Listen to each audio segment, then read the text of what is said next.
चुनाव आयुक्त राजीव कुमार को मुख्य चुनाव आयुक्त नियुक्त किया जा रहा है।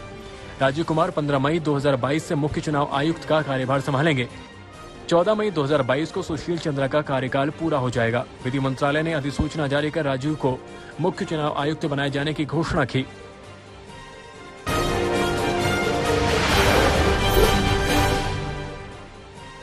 झारखंड की आईएएस अधिकारी पूजा सिंघल को राज्य सरकार ने सस्पेंड कर दिया है।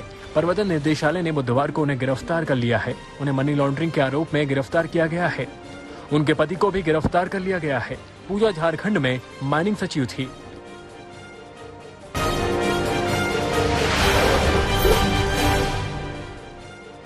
केंद्र सरकार ने विदेश यात्रा पर जाने वालों के लिए कोरोना वैक्सीन के दूसरी डोज और बूस्टर डोज के बीच अंतर का नियम बदल दिया है। अब विदेश जा रहे नागरिक उस देश के नियम के अनुसार बूस्टर डोज लगवा सकेंगे जहां वो जा रहे हैं। अभी 18 वर्ष से अधिक के भारतीय नागरिकों के लिए दूसरी डोज और बूस्टर डोज के बीच का अंतर 9 महीने रखना अनिवार्य है।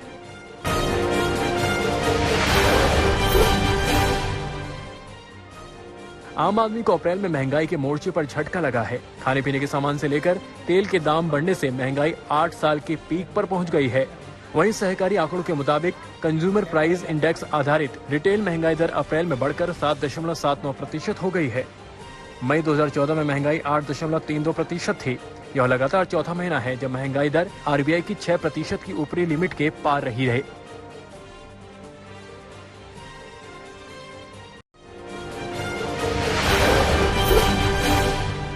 काशी विश्वनाथ मंदिर से सटी ज्ञानव्यापी मस्जिद के सर्वे के खिलाफ दायर याचिका पर अदालत ने फैसला सुना दिया। फैसले की 2 सबसे बड़ी बातें हैं। पहला, सर्वे पर रोक नहीं लगेगी। 17 मई से पहले सर्वेक्षण कर कोर्ट में रिपोर्ट सौंपी जाएगी। कोर्ट कमिश्नर को बदलने की मांग भी की गई थी, जिसे खारिज कर दिया गया है।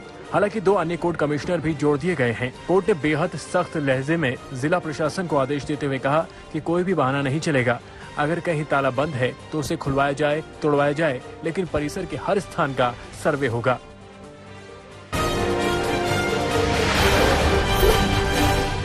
ताजमहल के तहखाने में बने 20 कमरों को खोलने की याचिका को इलाहाबाद हाईकोर्ट के लखनऊ बेंच ने खारिज कर दिया।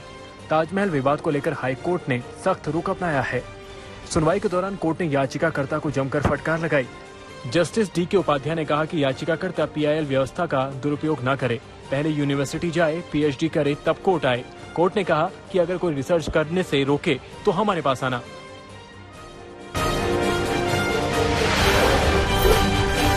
दिल्ली में एमसीडी का बुलडोजर मदनपुर खादर में चला। यहां टीम ने अवैध रूप से बनी एक 3 मंजिला इमारत को ध्वस्त कर दिया। इससे गुस्साए लोगों ने एमसीडी की टीम पर पथराव कर दिया। इसमें कई कर्मचारियों और पुलिस वाले चोटिल हुए। एमसीडी की कार्रवाई का विरोध करने पहुंचे आम आदमी पार्टी के विधायक अमानतुल्लाह खां को पुलिस ने हिरासत में ले लिया। उत्तर प्रदेश के मदरसों में अब पढ़ाई से पहले राष्ट्रगान अनिवार्य कर दिया गया है। यूपी मदरसा शिक्षा बोर्ड परिषद ने इसका आदेश जारी कर दिया है। यह आदेश मान्यता प्राप्त, अनुदान पाने वाले और अनुदान नहीं पाने वाले सभी मदरसों पर लागू होगा। कक्षाएं शुरू होने से पहले सुबह की प्रार्थना के समय राष्ट्रगान होगा। सत्र 2022-23 के स्कूल खुलने पर ही राष्ट्रगान कराने का फैसला किया गया था।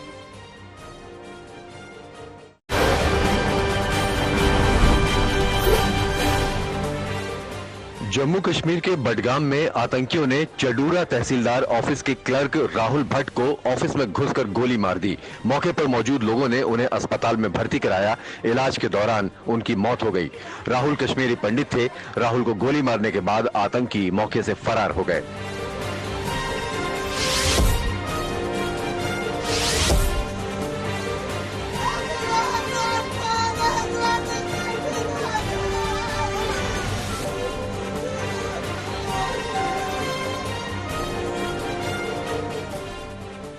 राहुल भट्ट का परिवार 1990 के आतंकी दौर में कश्मीर छोड़कर चला गया था। इसके बाद राहुल को पीएम स्पेशल एम्प्लॉयमेंट पैकेज के तहत रेवेन्यू विभाग में नौकरी मिली थी, जिसके लिए वो 2010 में दोबारा कश्मीर लौटे। उनकी पत्नी और 7 साल की बेटी भी उनके साथ बडगाम में रहते थे। राहुल के पिता को अफसोस है कि उन्होंने अपने बेटे को दोबारा कश्मीर जाने दिया। जम्मू कश्मीर के एलजी का कहना है कि घटना के जिम्मेदार लोग बख्शे नहीं जाएंगे। राहुल की हत्या की जिम्मेदारी कश्मीर टाइगर्स नाम के आतंकी संगठन ने ली है।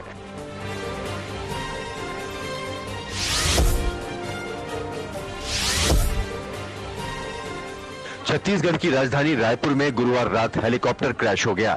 ट्रेनिंग के लिए इस्तेमाल होने वाले इस चॉपर में तकनीकी खराबी आ गई और रात 9:10 पर ये विवेकानंद एयरपोर्ट पर क्रैश हो गया। हादसे में दोनों पायलटों की मौत हो गई। सीएम भूपेश बघेल ने हादसे पर दुख जताया है और जान गंवाने वाले पायलटों के परिवारों की मदद का आदेश दिया है।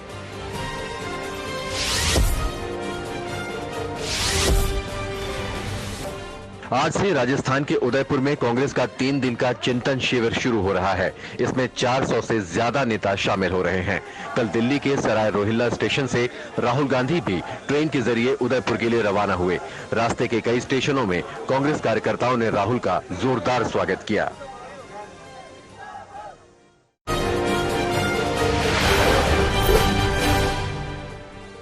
श्रीलंका में बिगड़ते हालातों के बीच रानिल विक्रमसिंघे को श्रीलंका का नया प्रधानमंत्री बनाया गया है। यूनाइटेड नेशन पार्टी के नेता रानिल विक्रमसिंघे इससे पहले 4 बार श्रीलंका के प्रधानमंत्री के पद पर रह चुके हैं। श्रीलंका की 225 सदस्यीय संसद में रानिल विक्रमसिंघे की यूनाइटेड नेशन पार्टी की केवल 1 सीट है, लेकिन वो देश के अगले प्रधानमंत्री बन गए। अक्टूबर 2018 में तत्कालीन राष्ट्रपति मैत्रीपाला सिरिसेना ने प्रधानमंत्री पद से उन्हें हटा दिया था। हालांकि 2 महीने बाद ही सिरिसेना ने उन्हें पद पर बहाल कर दिया था। विक्रमसिंघे पर श्रीलंका को आर्थिक संकट से उबारने की जिम्मेदारी होगी। इस बीच श्रीलंका में मौजूदा राष्ट्रपति गोटबाया राजपक्षे पर भी इस्तीफे का दबाव बढ़ रहा है। स्पीकर ने राष्ट्रपति के खिलाफ अविश्वास प्रस्ताव पर 17 मई को संसद में बहस का ऐलान किया है। प्रधानमंत्री महिंदा राजपक्षे और 15 सहयोगियों के भी देश से बाहर जाने पर कोर्ट ने रोक लगा दी है। श्रीलंका में एक बार फिर से अनिश्चितकालीन कर्फ्यू लगाया गया है। गुरुवार सुबह कर्फ्यू हटने पर बड़ी संख्या में लोग खरीदारी करने निकले थे, लेकिन उसी दौरान श्रीलंका के अलग अलग शहरों में जबरदस्त हंगामा और हिंसा हुई थी। श्रीलंका के प्रधानमंत्री दफ्तर पर तोड़फोड़ हुई थी। प्रदर्शनकारी राष्ट्रपति गोटबाया राजपक्षे का भी इस्तीफा मांग रहे हैं।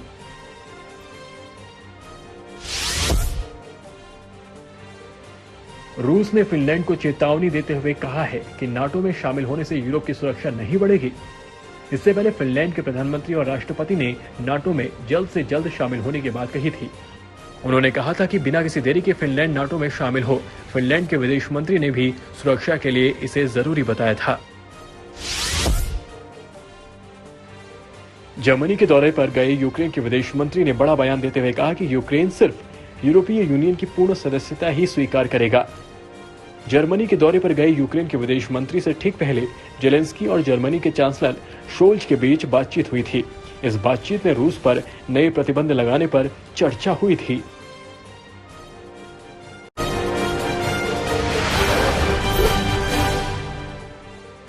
मॉस्को में मौजूद पोलैंड के दूतावास पर लोगों ने लाल रंग फेंका है।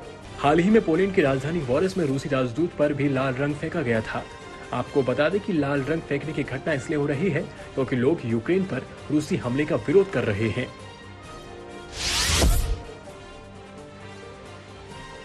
जर्मनी की मल्टीनेशनल कंपनी सीमेंस रूस में अपना कारोबार बंद करेगी। रूस यूक्रेन युद्ध के चलते बढ़ते घाटे को कम करने के लिए कंपनी ने रूस छोड़ने का निर्णय लिया है। कंपनी के रूस छोड़ने पर 3000 रूसी लोगों पर असर पड़ने की आशंका है। कैलिफोर्निया के दक्षिण इलाके में भयानक तौर पर जंगल की आग भड़की है। इस आग की चपेट में 20 से ज्यादा घर आ गए हैं। आग की लपटें बता रही हैं कि यह आग कितनी भयानक है। तेज हवाओं ने आग को और भड़काया और आग की लपटें शहर तक पहुंच रही हैं। एहतियात के तौर पर पुलिस ने कई सड़कों को खाली करा लिया है।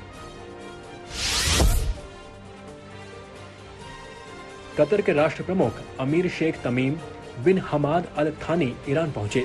आपको बता दें कि अमेरिका और ईरान के बीच परमाणु समझौते में कतर मध्यस्थता कर रहा है।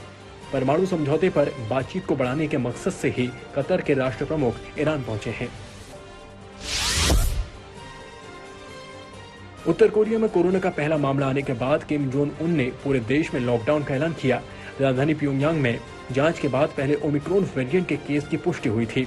इस बीच अधिकारियों से बैठक के दौरान पहली बार किम जोंग उन मास्क पहने दिखे हैं।